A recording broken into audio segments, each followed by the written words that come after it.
नाज़रीन आदाब। तो एक बार फिर से हाजिर खिदमत है अपनी खास पेशकश तूफान यास को लेकर। अभी इसके क्या कुछ असरात देखने में आ रहे हैं, क्योंकि इसका लैंडफॉल जो है वो शुरू हो चुका है, साहिल से टकरा चुका है।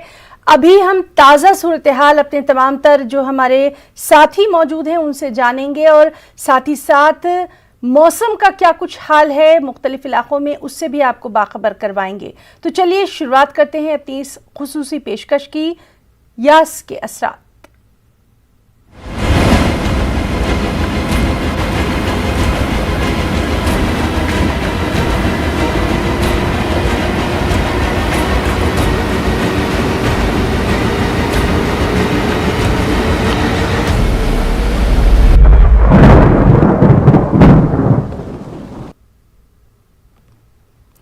गिरदाबी तूफान यास का असर उड़ीसा और मगरबी बंगाल में दिखाई दे रहा है। उड़ीसा के मुख्तलिफ इलाकों मसलन धमारा, चांदीपुर, बालासोर और भद्रक में मूसलाधार बारिश हो रही है। इसी तरह से मगरबी बंगाल के दीघा, पूर्वी मिदनापुर और हल्दिया में मूसलाधार बारिश है। साहिल से तूफान के टकराने का अमल शुरू हो चुका है। महकमा मौसमियात ने इस दौरान 130 से 140 किलोमीटर फी घंटे की रफ्तार से हवाएं चलने का अंदेशा जाहिर किया। तूफान के पेश नज़र आज कोलकाता एयरपोर्ट से सभी परवाजें शाम 7:45 तक के लिए रद्द कर दी गई हैं। इसी तरह से रेलवे ने भी एहतियाती इक़दाम के तौर पर उड़ीसा और बंगाल को जाने वाली तमाम तर ट्रेनों को मनसूख कर दिया है। इसी तरह से बिहार और झारखंड की भी कई ट्रेनों को मनसूख किया गया। आंध्र प्रदेश में भी तूफान के पेश नज़र एजेंसियां अलर्ट हैं। साहिली इलाकों से तकरीबन 3 लाख से ज़्यादा लोगों को महफूज मकामात पर मुंतकिल किया गया है।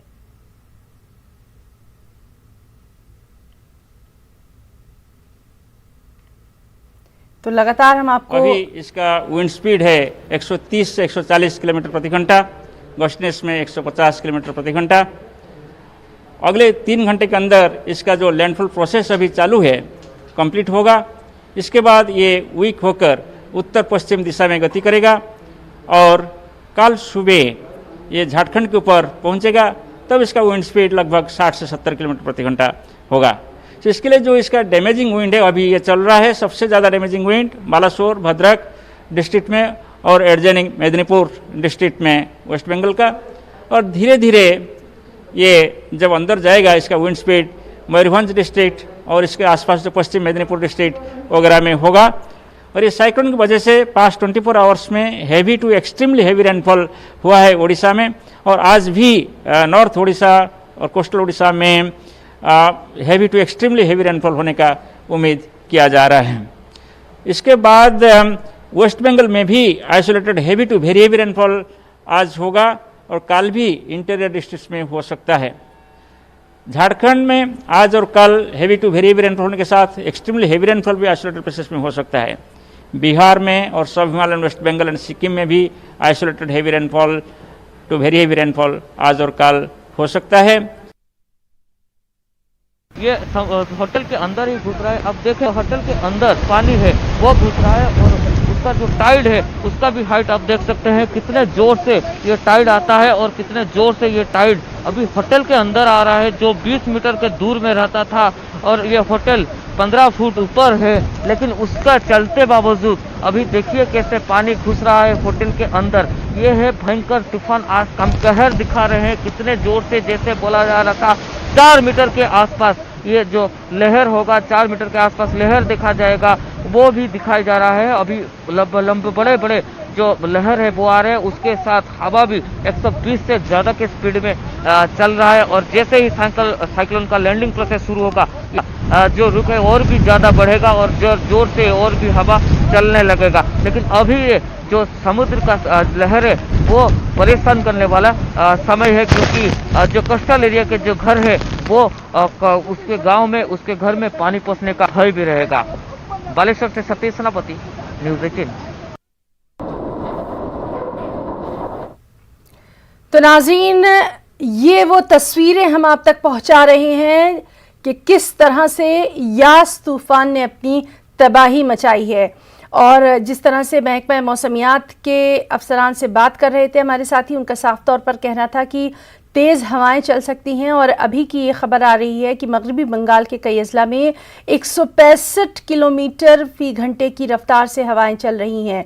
और अगर समुद्र में जो लहरें उठ रही हैं उनकी बात की जाए तो 2 मीटर से 4.5 मीटर तक ऊंची लहरें उठ रही हैं। कोलकाता, हावड़ा और हुगली में भी तूफान का असर दिखाई दे रहा है। अलर्ट मोड पर है मगरबी बंगाल। जिस तरह से लगातार हम देख रहे हैं कि एनडीआरएफ और जो तमाम तर एजेंसियां हैं वो अब जुटी हुई हैं लगातार तूफान के असरात से लोगों को बचाने के लिए। नशेबी इलाकों से लोगों को उनके महफूज मुकामात तक पहुंचाया गया है। हम तमाम तर अपने साथियों से बात कर रहे हैं। इस वक्त भी हम बात करने की कोशिश कर रहे हैं चूँकि तूफ़ान है और कई तरह की जो तकनीकी खराबियां हैं वो वहां पर साफ तौर पर देखी जा सकती हैं। तो इस वक्त हम आपको ये तमाम तर मनाजिर दिखा रहे हैं। और चलिए हम बात करने की कोशिश करेंगे हमारे साथी इसाक से, जो कि आंध्र प्रदेश से लगातार हमारे साथ मौजूद हैं। इसाक, आपसे इस वक्त का हम हाल जानना चाहेंगे। आप आंध्र प्रदेश में कहां पर मौजूद हैं और वहां तूफान यास का क्या असर? हाँ हिना, देखा जाए तो आंध्र प्रदेश के जो तटवर्ती इलाका है नेल्लूर से विजयनगरम, विशाखापट्टनम और जो तटवर्ती गुंटूर, प्रकाशम, इन इलाकों में सुबह से ही समुंदर के जो लहरें हैं 3.5 मीटर्स तक उड़ रहे हैं। आज सुबह में आईएमडी और एनडीआरएफ के तरफ से जो हिदायत दी गई कि जो तटवर्ती इलाके के जो लोग हैं, जो समुद्र के किनारे रहने वाले लोग हैं, वो पहले से सतर्क रहे और डिपार्टमेंट को हिदायत दी गई कि जिला अफसरों को पूरी तरह से सतर्क रहे, क्योंकि आज शाम तक जो है ना ये जब पूरा तूफान जो लैंडफॉल होगा तो पहले तो बारिश नहीं है लेकिन हवाएं चल रही है। वहीं दूसरी तरफ लैंडफॉल के बाद जो है ना बारिश होने के अंदेशा है। ज़्यादातर जो विजयनगरम, श्रीकाकुलम और विशाखापट्टनम वहाँ पे ज़्यादा असर रहेगा, तो इसलिए जो है ना ज़्यादा असर के लिए कर रहे हैं। वहीं दूसरी तरफ जो है ना वो आंध्रा और उड़ीसा के जो बॉर्डर पे है वहाँ पे जो आला अफसर जो है ऑक्सीजन की जो ट्रांसपोर्टेशन है, जहां उड़ीसा से आंध्र प्रदेश के लिए अब बहुत बेहद ज़रूरी है जी। तो इसलिए ऑक्सीजन की ट्रांसपोर्टेशन के लिए रोड के तरफ से कहीं दिक्कत ना हो, इसलिए जो है ना आज सुबह से पूरी तरह से जायज़ा लिया जा रहा है कि जहां रोड ट्रांसपोर्ट में झाड़ी गिरना या बिजली के खंभे गिरना वैसा है तो इमीडिएट जो रेस्क्यू टीम है वहाँ पर भेजा जाए और उसको क्लियर किया जाए। वही दूसरी तरफ जो है ना जो कोस्टल बेल्ट जो है ना वहाँ के आला अफसर जो है ना शेल्टर्स, जो तूफ़ान शेल्टर्स है उनको रेडी रखा गया है। जो तूफ़ान के लैंडफॉल के बाद जो है ना किसी तरह के बारिश या बिजली या दूसरी तरफ प्रॉब्लम्स आए तो इमीडिएटली उनको शिफ्ट करने के लिए, और वही जो कोस्टल बेल्ट के एरियाज़ के डिस्ट्रिक्ट के जो अस्पताल है, गवर्नमेंट हॉस्पिटल या प्राइवेट हॉस्पिटल जो को भी हो, जनरेटर्स को रेडी कर गया है, बिजली की कमी ना हो, जगह के कोविड पेशेंट और दूसरे ऑक्सीजन की प्रॉब्लम ना हो, इसलिए इसके लिए जो है ना बिजली बेहद ज़रूरी है। तो बिजली में कमी ना हो और ट्रांसपोर्टेशन के लिए कोई प्रॉब्लम ना हो, इसलिए पूरी तरह से तैयार किया गया है।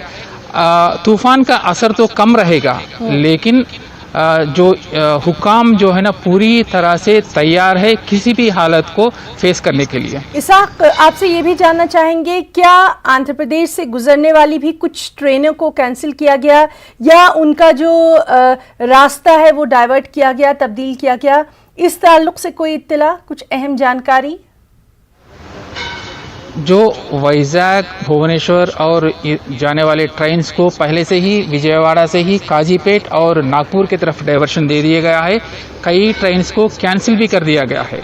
अब कल शाम तक पूरी तरह से कैंसिल कर दिया गया है। जी साहब, आपसे लगातार हमारी बातचीत जारी रहेगी। इस वक्त हमारे साथ मौजूद हैं हमारे एक और साथी नावेश मोहंते। नावेश, आपसे इस वक्त का हाल जानना चाहेंगे। अभी तूफान साइक्लोन यास की क्या कुछ सूरत हाल, किस तरह से वहां पर मौसम का असर? देखिए हिना, अभी देखिए हिना साइक्लोन तो अभी गुजर रहा है, 1 बजे तक उसका गुजरने का प्रोसेस जारी रहेगा। मगर इससे पहले ये देखिए ये साइक्लोन का इम्पैक्ट किस तरह से केंद्रापड़ा जिले में पड़ा है। बहुत बड़े बड़े पेड़ जो हैं वो सब धराशायी हुए हैं या फिर आप बोल सकते हैं कि टूट गए हैं। इन पेड़ों को अभी काटा जा रहा है। एनडीआरएफ के साथ साथ फायर ब्रिगेड और ओड्रा जो टीम है वो टीम सब इसको काटने के लिए लगी है। सिर्फ पेड़ नहीं उखड़े हैं, जो इलेक्ट्रिकल पोल्स हैं जी। वो भी वायर्स सब उखड़ चुके हैं, उनको भी रिपेयरिंग का काम अभी चल रहा है। अगर हम ये साइक्लोन की बात करें तो हिना बहुत बड़ी आशंका थी एक तबाही की, मगर उस तरह की तबाही कुछ नहीं हुई, क्योंकि 185 किलोमीटर की रफ्तार से ये हवा आगे बढ़ने वाली थी, ऐसा अंदेशा था एमडी का, मगर ये सिमट कर रह गई 135 से 140 किलोमीटर की स्पीड में। तो जिसकी वजह से तबाही बहुत ज्यादा नहीं हुई। हाँ, बालासोर और भद्रक ये 2 जिलों में कुछ ज्यादा हानि का ऐसा खबर आ रहा है, मगर तबाही की पुष्टि अभी तक राज्य सरकार ने नहीं की है। राज्य सरकार की तरफ से ये स्पष्ट किया गया है कि समुद्र जो है कहीं कहीं अपने जो जहाँ पे अभी है वहीं से कोस्ट की तरफ भाग सकता है या फिर 1 से 2 किलोमीटर तक अंदर भी आ सकता है। तो जो रिहायशी इलाके हैं जी, उन रिहायशी इलाकों में अभी हाई अलर्ट जारी कर दिया गया है, क्योंकि ये जो साइक्लोन यस है ये कोस्ट को टकराया 9 बजे, जिसको आप लैंडफॉल बोल सकते हैं। ये लैंडफॉल का प्रोसेस 1 बजे तक जारी रहेगा। और जी नावेश, इसीलिए लगातार अपने तमाम नाजरीन तक हम ये जो तमाम तर तस्वीरें हैं ये पहुंचा रहे हैं। तूफान अपने पीछे किस कदर तबाही छोड़ के गया है, ये उसकी सिर्फ एक तस्वीर हम देख रहे हैं। लगातार आपसे हम बातचीत जारी रखेंगे और वहां पर जो लोग मौजूद हैं उनसे भी हम बातचीत जारी रखेंगे। इस वक्त हमारे साथ हमारी एक और साथी आशिका सिंह दीघा से मौजूद है। आशिका, फौरी तौर पे वहां का हाल जानना चाहेंगे।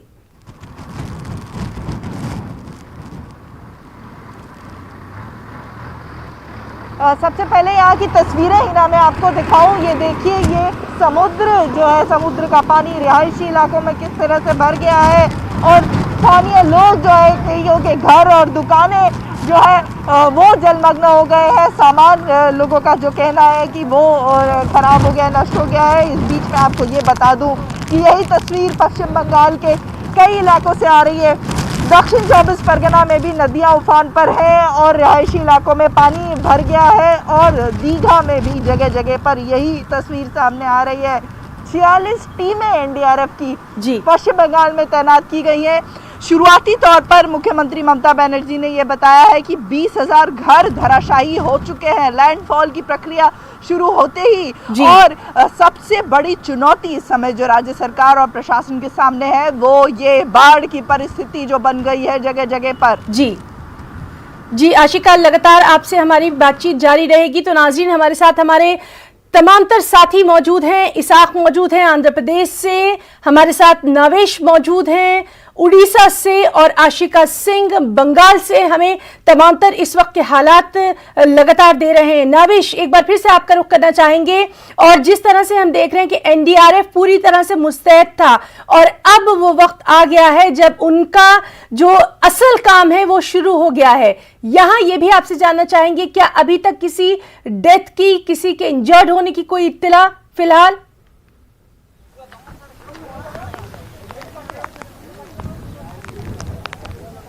जी, अभी देखिए इसकी कुछ भी पुष्टि नहीं हो पा रही है। हमारे साथ एक सरकारी अधिकारी हैं, ब्लॉक डेवलपमेंट ऑफिसर हैं, उनसे बातचीत करते हैं। सर, आपके इलाके में हम देख रहे हैं ये बड़े बड़े पेड़ से उखड़े पड़े हैं, इलेक्ट्रिक पोल भी वो भी टूटे हुए हैं। कितना डैमेजेस आपके इलाके में हुआ है यहाँ पे? देखिए, तो सुबह जब ये मालूम हुआ कि ये एक बड़ा पेड़ गिर के पड़ा है तो इमीडिएटली हमने एनडीआरएफ के सहायता से आके हम लोग यहाँ पर वो रोड क्लीन कर रहे हैं। और अभी तक इतना डैमेज का अभी तक पूरा रिपोर्ट नहीं है हमारे पास। फिर भी हम कांटेक्ट कर रहे हैं, कहाँ पर कुछ जो भी कुछ होगा तो हम लोग इमीडिएटली उसको रिपेयर करेंगे और इमीडिएटली एक्शन मोड में है। अभी तक किसी की जान गई है, ऐसा कुछ दुर्घटना एक्सीडेंट कैसा हुआ है? अभी नहीं, कुछ दुर्घटना नहीं हुआ है। हमारे ब्लॉक में वीडियो केंद्रापड़ा हूँ, तो मेरे ब्लॉक में कोई भी जान नहीं लेगा। किसी की जान नहीं गई है। मैं दोबारा ये देखिए, आप जो बात बोल रही थी रिस्टोरेशन का काम, जी ये काम सबसे जरूरी है और इसी के लिए एनडीआरएफ, फायर और ओड्राफ की टीम जो है उनको डिप्लॉय किया गया था। हाँ, मानते हैं ज्यादा तबाही नहीं मची है, मगर जो भी तबाही हुई है, जो भी डैमेजेस हुए, उनको रिपेयर करना, इमीडिएट रिपेयर करना उसको जरूरी है, क्योंकि सड़क अगर खुल जाएगा तो जो लोग आ जा सकते हैं, या फिर जो जरूरी सामान है जो कि अंदर लोग फंसे हुए हैं उनके पास भी पहुंचाना जरूरी होता है। तो इस तरह का अभी हाल उड़ीसा में है। तो ये तूफान की वजह से ज्यादा तबाही नहीं मची है, मगर हाँ अभी जो बारिश रुक गई है क्या नावेश? बारिश रुक गई है क्या फिलहाल? जी देखिए, बारिश अभी रुक गई है और हवा भी नहीं है। हम यहाँ से कल रात से हैं, हवा की रफ्तार जो है आप देख सकते हैं इतनी तेज नहीं है, और जो बादल हैं उनको भी चलिए, हमारे साथ आशिका भी मौजूद हैं, और आशिका, तस्वीरों के जरिए हम वो तूफान की जो भयानकता है वो साफ तौर पर देख रहे हैं कि कितना तूफान अपने पीछे जो है तबाही छोड़कर गया है। अभी हम कुछ नहीं कह रहे हैं, वक्त आने पे पता चलेगा, लेकिन ये बंगाल जो इससे पहले भी इसी तरह के कई तूफान झेल चुका है, अब तूफान यास के बाद कहीं ना कहीं भारी तबाही छोड़कर जाएगा ये तूफान। जो मंजर आप हम तक पहुंचा रही हैं, एक बार फिर से आपके कैमरामैन से हम चाहेंगे कि वो दिखाएं कि इस वक्त तूफान यास जो है क्या कुछ वहां पर रिहायशी इलाकों में तबाही मचा रहा है। आशिका।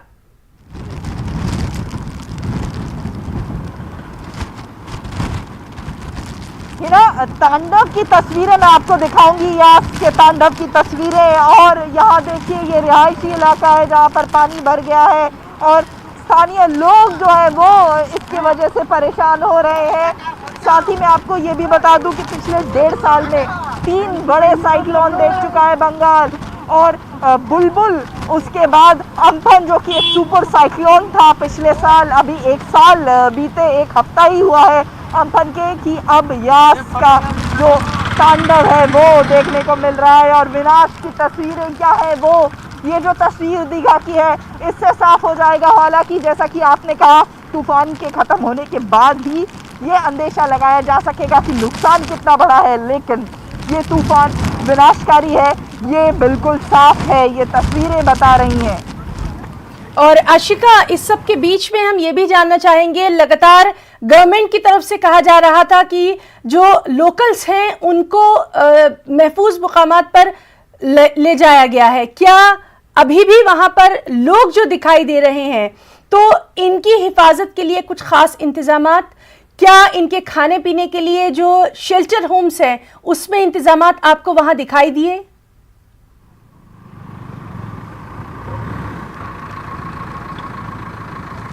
बिल्कुल, देखिए हिना, जो राज्य सरकार की तरफ से आंकड़ा जारी किया गया है, करीब 12.5 लाख लोगों को जो है वो सुरक्षित जगहों पर शेल्टर्स में ले जाया गया है। तटीय इलाकों के जो गांव हैं उनको लगभग खाली करा लिया गया है। कई जगहों पर एनडीआरएफ को काफ़ी मशक्कत भी करनी पड़ी है, लोग अपने घरों को छोड़ने को तैयार नहीं थे। पुलिस की मदद से कई लोगों को जबरन वहाँ से निकाला गया है। कई लोगों को आज भी एनडीआरएफ की टीम निकाल करके सुरक्षित जगहों पर ले जा रही है। और इस बीच सारी सुविधाएं जो है उन्हें दी जा रही हैं, डॉक्टर से लेकर के, और कोविड के जो पेशेंट हैं उनके लिए अलग से व्यवस्था की गई है। लेकिन जो फिलहाल सबसे बड़ा चैलेंज राज्य सरकार के सामने है वो ये बाढ़ की जो परिस्थिति हुई है उसके कारण। मैं आपको बता दूं, याद दिला दूं कि पूर्णिमा के कारण एक तो हाई टाइड, ऊपर से यास का तूफान, ये इसने जो है ये कारण है कि ये पानी रिहायशी इलाकों में भरा है। तस्वीरें एक बार फिर मैं आपको दिखाऊं, देखिए कैसे लोग जो है वो पानी को जूझते हुए, वो पानी से जूझते हुए इस पार से उस पार जा रहे हैं। तो ये समुद्र का पानी, दीघा के जो लोग हैं इनका ये कहना है कि पहले ऐसी तस्वीर कभी नहीं देखी। पहले ऐसी तस्वीर देखी थी कभी?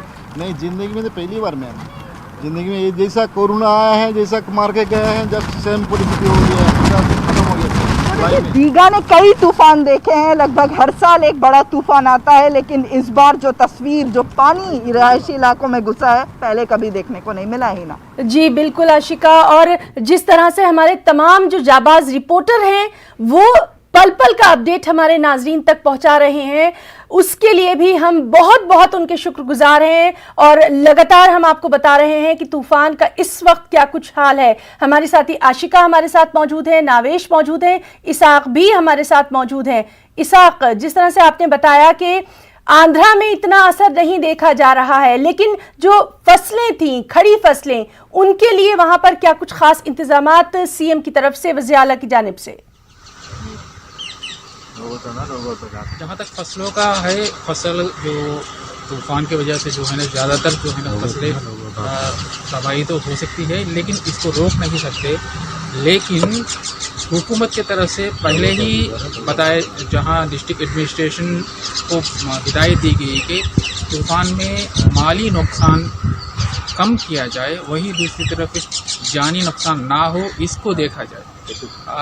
जो तटवर्ती इलाका है, जो कोस्टल बेल्ट है, वो पूरी तरह से जहाँ जहाँ गाँव हैं, वहाँ फसलें हैं, वहाँ पे असर तो कम रहेगा, लेकिन कहने से कि जब लैंडफॉल होगा, लैंडफॉल के बाद बारिश होगी। अभी तो विशाखापट्टनम, विजयनगरम और जो श्रीकाकुलम है, वहाँ पे 60 और 70 के किलोमीटर के बीच में जो है ना हवाई चल रही। वहीं दूसरी तरफ जो है ना समुद्र में जो 5 मीटर के ऊपर जो है ना लहरें चल रही। तो ऐसे में जो है ना फसलों का नुकसान तो कम होगा, लेकिन जहाँ पे हुकूमत की तरफ से ये दिखाया है कि यास का जो तूफ़ान का असर है आवाम पे ना पड़े, और कोविड की वजह से जहाँ आवाम परेशान है, तो ये परेशानी में तूफ़ान की परेशानी भी आ जाती तो ज़्यादातर तकलीफ़ हो जाती। तो इसलिए जो है ना पूरी तरह से तूफ़ान का जो असर है वो कम करने की कोशिश कर रही है। वही दूसरी तरफ एनडीआरएफ के और मेरीन पुलिस के टीम जो है ना आज सुबह से विशाखापट्टनम, श्रीकाकुलम और विजयनगरम के जो समुद्री इलाके में है गश्ती दे रहे हैं। वहाँ के लोगों को और मछुआरों को समुद्र के दूर 5 किलोमीटर के दूर में रखने की कोशिश कर रहे हैं, कहीं नज़दीक में ना जाए तो कुछ हो जाए। तो इस वजह से जो है ना देखा जाए तो पूरी तरह से हुकूमत की तरफ से सख्त इंतजाम लिए गए हैं। जी, तो बहरहाल हुकूमत की तरफ से आंध्र प्रदेश में तो इंतजामात किए गए हैं, और बाकी जो तखमीना है वो तूफान के गुजर जाने के बाद लगाया जाएगा। इसके लिए भी खुसूसी टीमें तश्कील दी गई हैं। लगातार हम अपने तमाम नाज़रीन को बता रहे हैं। नाविश, आपके पास आना चाहेंगे। लगातार जो एनडीआरएफ के हमारे जवान हैं लगे हुए हैं, अब किसी न किसी तरह से तूफान अपने पीछे जो तबाही छोड़ गया है उसको ख़त्म करने के लिए। नावेश, आप तक मेरी आवाज़ आ रही है? 99% लोगों को हमें अप्रोक्सीमेटली 100% कहले हम ठीक हम आम समस्त को इवाकुएट करके नहीं जाइलु सेल्टर को। तेणु सेमती किसी घर आसनी जदि कदबा कुचित कौट थी कि ना, कि धन माने आपण जीवन कौन सेल्टर हमारे केमी व्यवस्था रही खाद्य पानी सब व्यवस्था आम गोटे दिन माने 24 आवर पूर्व आम ऑलरेडी ड्राई फ्रूट नाज़रीन हम बात करने की कोशिश कर रहे हैं। हमारे साथी नावेश भी मौजूद हैं, साथ ही साथ इसाक भी हमारे साथ लगातार मौजूद हैं। इसाक, इससे पहले हमने देखा था कि खुद वज़ीर दाखिला अमित शाह ने बात की थी, सीएम से, वज़ीर आला से बात की थी तमाम तर तूफ़ान की सूरत हाल को लेकर। उन्होंने तमाम तर जो मुतासरा रियासतें हैं वहाँ पर भी बात की थी। क्या कुछ इस बातचीत में जो है निकल कर सामने आया था? इस बातचीत में जो है ना पहले जो आंध्र प्रदेश हुकूमत की तरफ से जो पहले इंतज़ाम किए जाते हैं तूफ़ान को झेलने के लिए, उसके बताया गया जहाँ के एनडीआरएफ टीम्स और मेरीन पुलिसिंग और लोकल पुलिसिंग और जो मछुआरे हैं उनको प्रिवेंशन करने का। तो कल 27 तारीख तक मछुआरों को अंदर समुद्र में ना जाने के लिए कहा गया है। वही दूसरी तरफ जो है ना जो समुद्र के आसपास के जो विलेजेस है, जहाँ गांव हैं, वहाँ बस्तियाँ हैं, उन्हें खाली तो नहीं किया गया है, लेकिन जहाँ नज़दीक में 1 किलोमीटर के दायरे में जो लोग बसे हुए हैं उन्हें तो पहले से ही खाली कर दिया गया है। आज सुबह विजयनगरम और विशाखापट्टनम और श्रीकाकुलम के जो इलाके में है वहाँ के लोग को पूरी तरह से सुबह से मेरीन पुलिस और लोकल पुलिस है उनकी वजह से पूरी तरह से साफ वहाँ से निकाल के रिहैबिलिटेशन सेंटर जो है ना तूफ़ान के वहाँ पे ले जाया गया है। शाम तक उन्हें वहीं रखे गया। शाम तक पोजीशन के देखने के बाद जो है ना उनसे वहाँ से ले गया। वहीं दूसरी तरफ इधर नेल्लूर जो है ना वो भी ज़्यादातर इफेक्टेड एरिया हो सकता है, तो इसलिए नेल्लूर में भी जो मिनिस्टर जो है ना सुबह में आला अफसरों से रिव्यू किए। इरिगेशन मिनिस्टर जो है ना वहीं पे है, वो भी रिव्यू करे सिचुएशन जो अब जो लैंडफॉल के पहले लैंडफॉल के बाद जो है ना समुद्र में जो चेंजेस आते उसको उसकी वजह से कुछ इफेक्ट होता है जो कोस्टल बेल्ट है वो, तो उसको उसके कैसे रोकने और आवाम पे ज़्यादा नुकसान न हो, आवाम परेशान न हो, इसकी बात की देखरेख करे। जी, तो लगातार इस पर नज़र बनी हुई है। नावेश से एक बार फिर से हम बात करना चाहेंगे, उड़ीसा में मौजूद है। नावेश, क्या आपको मेरी आवाज़ आ रही है?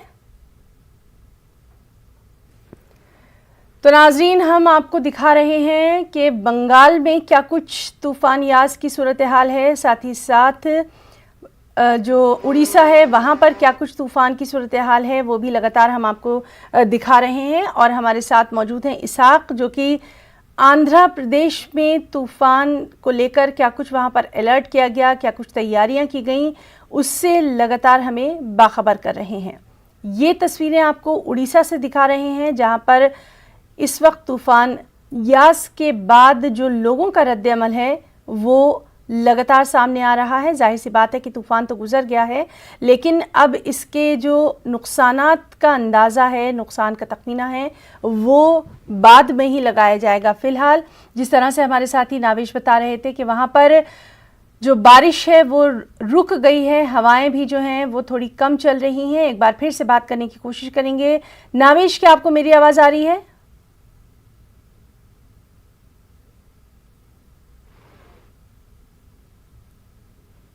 तो नाज़रीन, लगातार हम आपको दिखा रहे हैं कि किस तरह से तूफ़ान यास जो है इसके असरात मुख्तलिफ रियासतों में दिखाए जा रहे हैं। हमारे साथ हमारे साथी इसाक मौजूद थे, साथ ही साथ नावेश लगातार हमें अपडेट दे रहे थे, और आशिका सिंह भी हमारे साथ मौजूद थी। बंगाल की सूरत हाल, दीघा की सूरत हाल जिस तरह से उन्होंने दिखाई कि वहाँ पानी जो है वो रिहायशी इलाकों में दाखिल हो गया है। तमाम तर हमारे जाबाज साथी इस वक्त मौजूद हैं, यास की सूरत हाल आपको लगातार दे रहे हैं। फ़िलहाल हमारी इस खुसूसी पेशकश में इतना ही। इजाज़त दीजिए, आदाब।